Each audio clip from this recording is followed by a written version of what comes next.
Fractional knapsack problem अभी हमने देखा और इसके बाद हमारे पास जो सेकंड टाइप है नैपसैक प्रॉब्लम की वो है ज़ीरो वन नैपसैक प्रॉब्लम।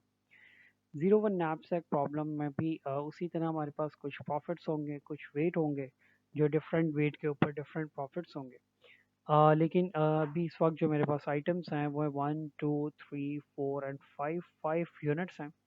तो 5 यूनिट्स हैं तो इसका मतलब है कि अब ज़ीरो वन नैपसैक प्रॉब्लम में क्या होता है कि मैं फ्रैक्शन नहीं ले सकता किसी भी चीज़ की। तो मुझे अगर बैग में कोई चीज़ ऐड करनी है तो मुझे कंप्लीट ऐड करनी है। जिस तरह मैंने एग्जांपल दी थी कि अगर वो वॉशिंग मशीन या इस तरह का कोई आइटम है तो मैं उसका फ्रैक्शन ऐड नहीं कर सकता मुझे, बल्कि वो कंप्लीट ही बैग में ऐड करनी है या कंटेनर में ऐड करनी है। तो जब मुझे कंप्लीट ऐड करनी है तो इसका मतलब उसकी पॉसिबिलिटी हो सकती है कि वो आइटम या तो ज़ीरो होगा या वन होगा, यानी उस आइटम को या तो मैं ऐड करूँगा या छोड़ दूंगा। कोई बीच में रेशो नहीं होगा, कोई फ्रैक्शन नहीं होगी। तो उसकी नंबर ऑफ कॉम्बिनेशन हो सकती हैं कि मैंने पहला आइटम छोड़ दिया, दूसरा ले लिया, तीसरा ले लिया, चौथा छोड़ दिया, पांचवा छोड़ दिया, और इस तरह डिफरेंट कॉम्बिनेशन हो सकती हैं। यानी zero zero zero zero zero, 5 times zero और 5 टाइम्स 1 भी हो सकता है। तो इसका मतलब ये हुआ कि जब मैं कॉम्बिनेशंस को चेक करूंगा, तो कॉम्बिनेशंस को जब मैं चेक करूंगा तो कॉम्बिनेशन डिपेंड करेगी कि मेरे पास कितने नंबर ऑफ यूनिट्स हैं। तो जितने नंबर ऑफ यूनिट्स होंगे उस लिहाज से मेरे पास पॉसिबिलिटीज़ बहुत ज़्यादा होंगी। तो इस वक्त मेरे पास 5 एलिमेंट्स हैं, 5 यूनिट्स हैं। तो इसका मतलब है कि मेरे पास पॉसिबिलिटीज़ भी उस लिहाज से होंगी, और टोटल नंबर ऑफ पॉसिबिलिटीज़ जो हमारे पास होती हैं वो हमेशा 2 रेज़ टू पावर n होती हैं। अब ज़ीरो वन नैपसैक प्रॉब्लम को हम थोड़ा डिफरेंट तरीके से सॉल्व करते हैं, क्योंकि ये डायनामिक प्रोग्रामिंग अप्रोच के ज़रिए सॉल्व किया जाता है।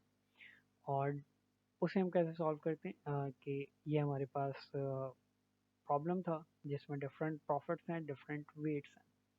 हम क्या करते हैं इसमें कि हम प्रॉफिट्स और वेट्स को अलग से लिख लेते हैं, और जो वेट है वो हमेशा असेंडिंग ऑर्डर में लिखा जाता है। यानी मेरे पास था 1 4 3 6 8, लेकिन मैंने यहाँ पे लिखा है 1 3 4 6 एंड 8, और उसी लिहाज से जो प्रॉफिट है उसे भी चेंज कर दिया है।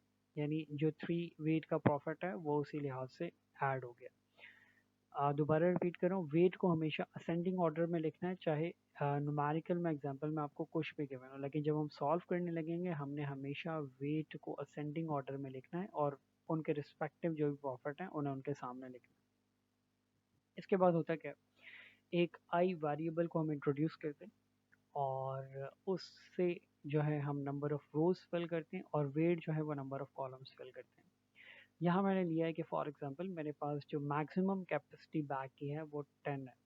तो डायनामिक प्रोग्रामिंग में हम क्या करते हैं कि हम जब इस प्रॉब्लम को सॉल्व कर रहे होते हैं तो हम देखते हैं कि अगर मेरे पास ज़ीरो कैपेसिटी का बैग होगा तो क्या प्रॉफिट होगा, जब मेरे पास 1 कैपेसिटी का बैग होगा तो क्या प्रॉफिट होगा। तो ये जो वेट है ये एक्चुअली बैग की कैपेसिटी है, यानी इसमें वो चीज़ें आएंगी जो 2 कैपेसिटी के बैग में आ रही होंगी, जो 3 कैपेसिटी के बैग में आ रही होंगी, एंड सो ऑन। और जो लास्ट रो और लास्ट कॉलम यानी लास्ट सेल जो होगा वो हमें बताएगा कि मैक्सिमम प्रॉफिट हम कितना अर्न कर सकते हैं, हमें कितना मैक्सिमम प्रॉफिट मिल सकता है। तो जब और ये है नंबर ऑफ आइटम्स के नंबर ऑफ यूनिट्स, ये ज़ीरो यूनिट्स हैं, जब मैं ज़ीरो यूनिट्स ही ऐड करूँगा तो क्या प्रॉफिट होगा। और क्योंकि ज़ीरो कैपेसिटी का बैग भी मौजूद है, तो ज़ीरो कैपेसिटी के बैग में कोई भी आइटम नहीं आ सकता, कोई भी यूनिट नहीं आ सकता, तो ऑब्वियसली पहला कॉलम वैसे ही ज़ीरो होगा। और जब मैं कोई यूनिट ऐड नहीं करूँगा तो कैपेसिटी के बैग की कैपेसिटी जितनी मर्जी हो जाए तब भी प्रॉफिट ज़ीरो ही रहेगा। अब चलते हैं नेक्स्ट की तरफ।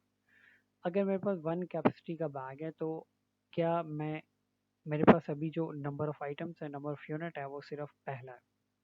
ठीक है, अभी मैं यहाँ पर हूँ इस जगह पे।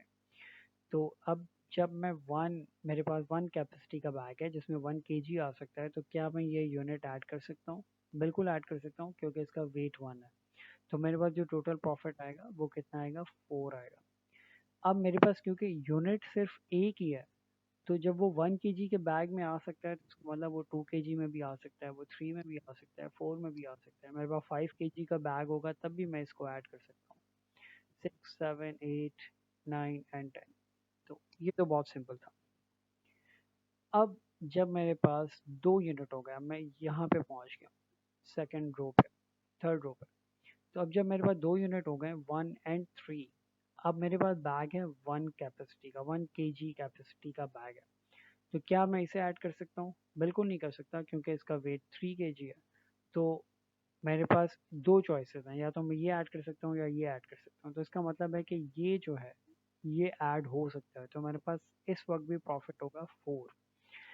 जब मैं सेकंड कैपेसिटी के बैग पर जाऊंगा जिसमें 2 kg ऐड हो सकता है, तो ये आइटम तो वैसे नहीं ऐड हो सकता, तो इसका मतलब मैं ये ऐड कर सकता हूँ, तो अगेन मेरे पास प्रॉफिट है 4। लेकिन अब प्रॉब्लम कहाँ खड़ी होगी? प्रॉब्लम खड़ी होगी जब मेरे पास 3 kg का बैग है, तो या तो मैं ये ऐड कर सकता हूँ या ये ऐड कर सकता हूँ। तो उसके लिए एक छोटा सा फॉर्मूला है, वो क्या? हमें देखना है कि मैक्सिमम वैल्यू किसकी है, और वो किस तरह कंपेयर करेंगे? हम देखेंगे प्रॉफिट ऑफ न्यू वैल्यू, जो न्यू वैल्यू जो न्यू कॉलम है उसका प्रॉफिट क्या है, उसमें प्लस करेंगे क्या चीज़, अगर बैग की कैपेसिटी कुछ बच गई है तो कौन सा प्रॉफिट आएगा, दोनों को ऐड करेंगे, कॉमा, और उसे कंपेयर करेंगे इसके साथ जो वैल्यू ऊपर मौजूद है, वैल्यू 1 रो अबव, उसके साथ। अगर इन दोनों में जो भी बड़ी होगी हम उसे ऐड करेंगे। कैसे? न्यू वैल्यू क्या है? प्रॉफिट 6 है, और 6 का वेट कितना था? 3 था, और बैग की कैपेसिटी है 3। तो 3 माइनस 3 इज इक्वल टू 0। और इसके बाद जो है जब 0 है तो इसका मतलब कि मेरे पास बैग में गुंजाइश नहीं है, तो प्लस 0, और कॉमा, वैल्यू 1 रो अबव कौन सी है? वो 4 है। तो वो 4, 6, 4, इन दोनों में 6 ग्रेटर है, तो यहाँ पे मेरे पास आ जाएगा 6। अब बाकी एग्जांपल कंटिन्यू करते हैं नेक्स्ट क्लिप में।